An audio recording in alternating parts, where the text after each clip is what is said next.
The city of Cystosis was a marvel of medieval ingenuity, a sprawling metropolis of stone and iron that floated serenely above a vast, black crater.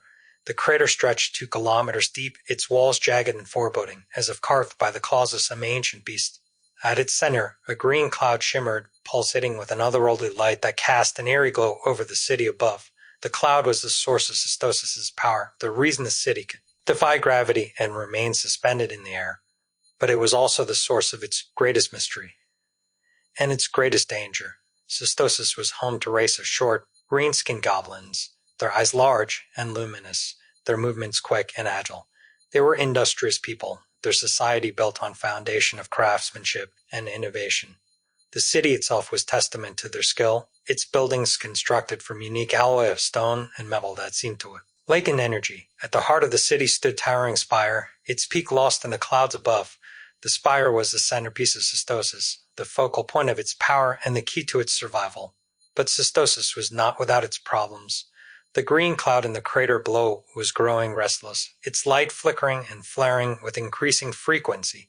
The goblins could feel it in their bones, low, throbbing vibration that seemed to resonate through the very fabric of the city. They knew that something was wrong, but they did not know what, and so they turned to their leaders, the Council of Elders, for guidance. The Council of Elders was a group of 7 goblins, each chosen for their wisdom and expertise.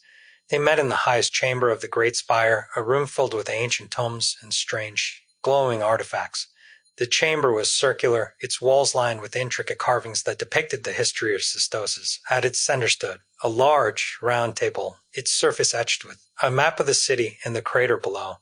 The elders were deep in discussion when the chamber burst open, revealing a young goblin named Grix. He was out of breath, his eyes wide with fear. "Elders," he gasped, "you must come quickly. The green cloud. It's changing." The elders exchanged worried glances before rising from their seats and following Grix out of the chamber. They descended the spiral staircase that wound its way down the spire, their footsteps echoing in the narrow passage. As they reached the base of the spire, they emerged into the city square, where a crowd of goblins had gathered.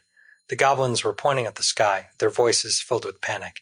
Elders looked up and saw what had caused the commotion. The green cloud in the crater below was no longer shimmering gently. Instead, it was churning violently, its light flaring and dimming in rapid succession. The air was filled with low, ominous, and the ground beneath their feet seemed to tremble. "What is happening?" asked Elder Mork, the oldest and wisest of the council.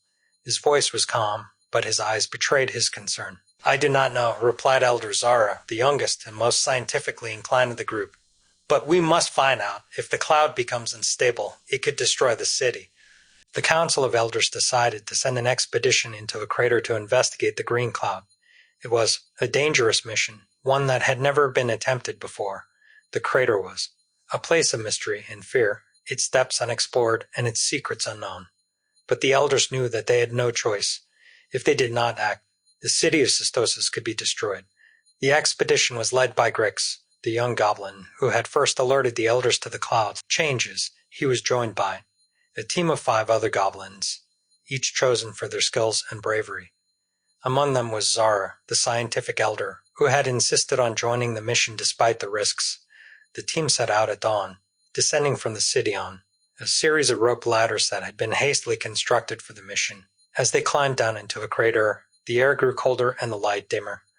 The walls of the crater were steep and jagged, their surfaces slick with moisture. The goblins moved carefully, their progress slow but steady. After several hours of climbing, the team reached the bottom of the crater. The ground was covered in a thick, black sludge that clung to their boots and made walking difficult. The green cloud loomed before them, its light casting an eerie glow over the landscape. Zara pulled out a small device from her pack, a contraption of gears and lenses that she had designed herself. She pointed it at the cloud and began to take readings, her eyes narrowing as she studied the results. "Energy levels are off the charts," she said, her voice filled with concern. "The cloud is becoming unstable. If it continues to build up energy, it could explode." Grix frowned. "What can we do to stop it?" The Zara shook her head. "I don't know. We need to find out what's causing this instability. If we can identify the source, we might be able to stabilize the cloud." The team pressed on, moving closer to the cloud. As they approached, they noticed something strange. series of ancient ruins scattered across the crater floor. The ruins were made of the same stone and metal alloy as the city above, but they were old and crumbling, their surfaces covered in moss and lichen. These ruins, the Tsar said, her voice filled with awe. They're ancient, older than the city. They must be connected to the cloud. The team began to explore the ruins, searching for clues. As they moved deeper into the complex, they found series of inscriptions carved into the walls. The inscriptions were written in an ancient language, one that none of the goblins could read. But Azara recognized some of the symbols from the text in the spire's vaults. This is warning, she said, her voice trembling. The cloud is not natural phenomenon.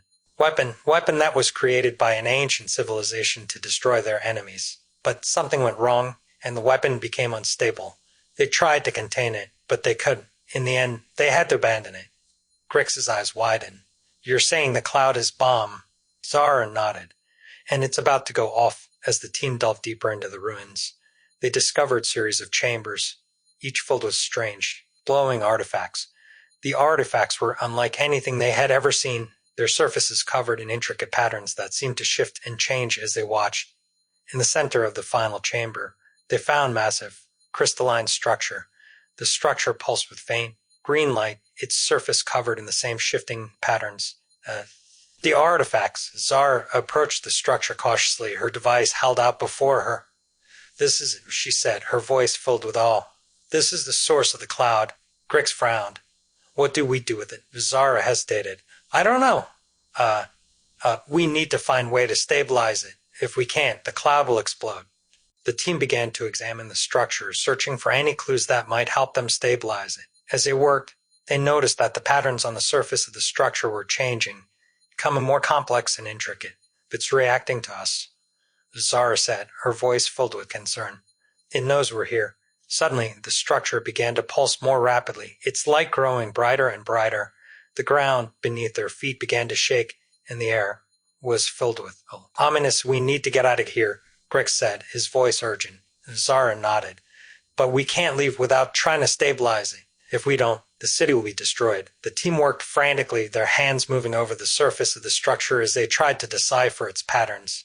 But the structure was too complex, its patterns too intricate. As the light grew brighter and the ground shook more violently, they knew that they were running out of time.